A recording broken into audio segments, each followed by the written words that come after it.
অংশ, যারা ওজনে কম দেয়, যারা কারচুপি করে, তারা জাহান্নামে যাবে। কোথায় যাবে? এই জন্য শুধু নামাজ পড়লেই জান্নাতি হয় না, হজ করলে জান্নাতি হয় না, যাকাত দিলে জান্নাতি হয় না, ঈমানকে ঠিক রাখতে হয়, কোরআনের পথে চলতে হয়। কিয়ামতের ময়দানে এই নামাজে নামের মুনাফিক মানুষগুলো বলবে, ইউনাদুনাহুম আলাম নাকুম মাআকুম আলাম নাকুম মাআকুম আলাম নাকুম মাআকুম, আমরা কি তোমাদের সাথে ছিলাম না? আরে কসবা বাজারে একসাথেই তো দোকানদারি করলাম, আরে টেংরাখালী একসাথেই বাজারে দোকানদারি করতাম, টেংরাখালীর মাঠে একসাথে আমরা ধান রোপণ করতাম, ক্ষেত খামার করতাম। আজকে ভাই তুমি জান্নাতে যাও, কি ব্যাপারটা কি?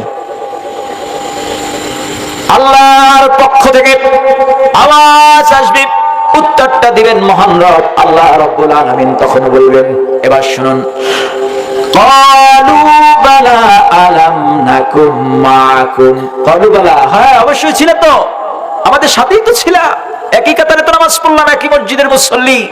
কিন্তু ব্যাপারটা তো আসলে অন্যরকম। সেটা কি? ওয়ালাকিন্নাকুম ফাতানতুম আনফুসাকুম, ওয়ালাকিন্নাকুম ফাতানতুম আনফুসাকুম, তোমরা ছিল ফাতানার ভিতরে, নিজেদেরকে নিজেরা দহন প্রক্রিয়ার মধ্যে নিমজ্জিত রেখেছিলে। ফাতানা বলা হয় হচ্ছে ওই জিনিসকে ফাতানা বলা হয় যে স্বর্ণকার প্রচন্ড পরিমাণে গ্যাসের তাপ দিয়ে স্বর্ণকে গলাইয়া স্বর্ণের ভিতরে যদি কোনো ভেজাল থাকে সেই ভেজাল মুক্ত করার জন্য প্রচন্ড পরিমাণে যে তাপ দেওয়া হয়, আরবিতে ওই তাপকে বলা হয় ফাতানা। কথা বুঝতে পেরেছি?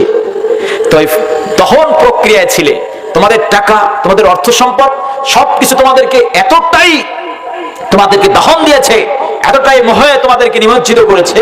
ওয়ালাকিন্নাকুম ফাতানতুম আনফুসাকুম, তোমরা নিজেরা নিজেদেরকে তোমরা ফাতানার মধ্যে নিমজ্জিত রেখেছিলে। অর্তাবতুম অগররাতকুম, তোমরা ছিলে ধূম্র জালে নিবদ্ধ, মিথ্যে মায়ায়। এই দুনিয়াটা মোহ, এই দুনিয়াটা মিথ্যা, আদনা থেকে সৃষ্টি করা হয়েছে দুনিয়া, মানে জাররা জাররা কিছুই নাই দুনিয়া। অথচ এই দুনিয়ার মোহে তোমরা আটকে গিয়েছিলে, এই দুনিয়ায় তোমরা আখিরাত ভুলে গিয়েছিলে। এজন্য এবং তোমরা এটাকে মনে করতে মিথ্যে, কিয়ামতকে মনে করতে মিথ্যে। তোমরা মনে করতে যে হ্যাঁ আমরা তো পার পেয়ে যাব, আল্লাহ কি আর আমাদের বিচারটা করবেন? আমরা তো তারই বান্দা। এমন বলে কিনা মানুষে, আল্লাহ মাফ করে দেবে। আল্লাহ মাফ করবে কি করবে না সেটা কোরআনে লেখা আছে না? আছে না নাই? তা আপনি এত বুঝলেন কেমনে? আমরা তো কোথাও পাইলাম না যে মাফ করবে। আপনি আম পাবলিক হয়ে বলেন হুজুর আল্লাহই মাফ করবে, নাইলে কি আমরা জান্নাতে যেতে পারবো? তা আল্লাহ যে শাস্তি দেবেন তাও তো লিখছেন, ঠিক কিনা?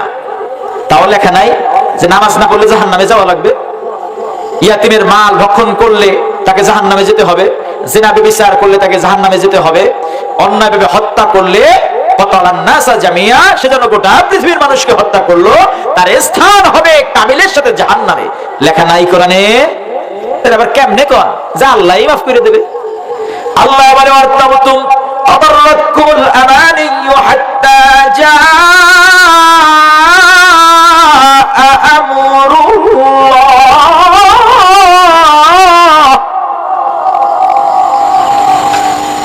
তোমাদের মিথ্যে মায়া তোমাদেরকে আচ্ছন্ন করে রেখেছিল। আর এভাবে আস্তে আস্তে করতে করতে হাত্তা যা আমরুল্লাহ, একদিন মরণ এসে উপস্থিত হয়ে গেছে।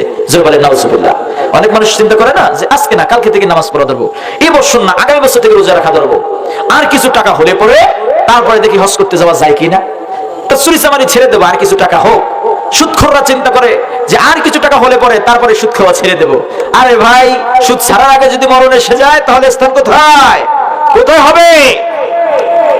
আল্লাহ বললেন এভাবে করতে করতে একদিন হাত্তা যা আমরুল্লাহ, তোমাদের মৃত্যু এসে উপস্থিত হয়েছে।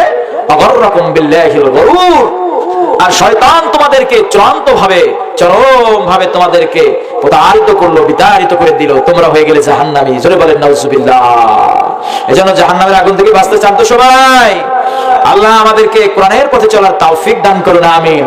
সবাই বলুন ইয়া মুকাল্লিবাল কুলুব, ইয়া মুকাল্লিবাল কুলুব সাব্বিত কলবি আলা দীনিক, ইয়া মুকাল্লিবাল কুলুব সাব্বিত কলবি আলা দীনিক। হে কলবের মালিক, তুমি আমাদের অন্তরগুলো তোমার দ্বীনের দিকে অটল রাখো, সাবিত করে দাও, মজবুত করে দাও, আমাদের দিলগুলো ইসলামের প্রতি ধাবমান রাখো। জোরে বলেন আল্লাহুম্মা আমিন। সম্মানিত উপস্থিতি, যে